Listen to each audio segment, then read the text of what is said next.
इस बार मैंने 7 तारीख को पैसा डाल दिया था, धनतेरस दिवाली थी ना सर। कांग्रेसियों ने भैया रोकने की बहुत कोशिश करी। चुनाव आयोग को चिट्ठी लिखी है, चुनाव आयोग आ जाता ना बीच में, चुनाव के समय सरकार फैसला नहीं करती, चुनाव आयोग आता है। तो चुनाव आयोग को चिट्ठी लिखी कि मामा को रोको, ये पैसा डालेगा तो बहनें सब मामा के साथ रहेगी, तो इस बार पैसा मत डालने दो। मैंने कहा कैसे रोकोगे? बोले मामा कह रहा मैं चुपके से डाल दूंगा। मैं कहा चुपके से थोड़ी डालूंगा, डंके की चोट डालूंगा, बहनों को पैसा डालूंगा तो चुपके से क्या डालूंगा।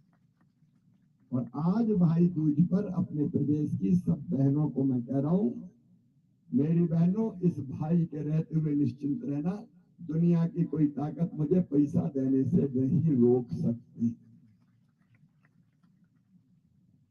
आपकी जिंदगी बदलना है, देखो सरकार का के लिए इसलिए थोड़ी कि बन के चले गए, इसलिए कि हमारी जिंदगी बदले भाई। और मेरे आदिवासी भाइयों से भी आज कहना चाहता हूँ, किसान भाइयों से, अगर 1250 बहनों के खाते में आ रहे हैं तो 1000 अपने खाते में भी आ रहे हैं कि नहीं आ रहे हैं? प्रधानमंत्री किसान सम्मान निधि के 6000 पीएम साहब के, 6000 सीएम के, 12000 साल मतलब 1000 रुपया महीना। और वो भी बढ़ाऊंगा, इतने थोड़ी रह लूंगा, चिंता काय को करते हो। सीधे खाते में पैसा आए तो हमारे सीधे काम में आ जाता है। किसानों के लिए हमने कई फैसले किए हैं, जैसे मेरे किसान भाइयों, अब धान 3100 रुपया क्विंटल खरीदी जाएगी और दीदी उइके जी गेहूं खरीदेंगे 2700 रुपया क्विंटल, ताकि हम किसानों को पसीने की पूरी कीमत दे सकें। 0% ब्याज पे कर्जा सहित सिंचाई की व्यवस्थाएं, उनके बारे में मैं विस्तार से अभी नहीं जा रहा हूं क्योंकि समय कम है, लेकिन किसानों के लिए भी हम काम कर रहे हैं। और मेरी बहनों, 2 चीजें और, एक लाडली लक्ष्मी, फिर लाडली बहना, और अब बनाऊंगा जो योजना बना ली है मैंने, लखपति बहना। आप में से स्व सहायता समूह की बहनें कौन है, जरा हाथ उठाओ।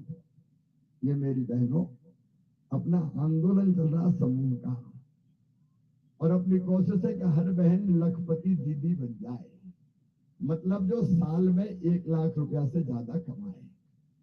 मेरी बहनों बताओ, अपन को गरीब रहना है क्या?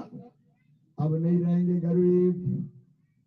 अरे मेरी कोशिश होगी कि मेरी कोई बहन चैतुआ बन के कहीं ना जाए, यहीं पे इतना काम मिले कि इज्जत और सम्मान के साथ अपनी जिंदगी गुजर करें।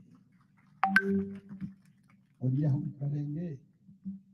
इतने काम चालू करूंगा मैं समूह के माध्यम से कि धीरे धीरे मेरी हर बहन को लखपति बहना बनाऊंगा। ये करके रहूंगा, इसलिए मैं धरती पे आया हूं, ये सोच लेना। इसलिए नहीं आया कि मुझे मुख्यमंत्री बन के और केवल सुख की जिंदगी जीना है, इसलिए कि अपनी बहनों की जिंदगी बदलना है। और मेरी बुजुर्ग बहनों, मेरे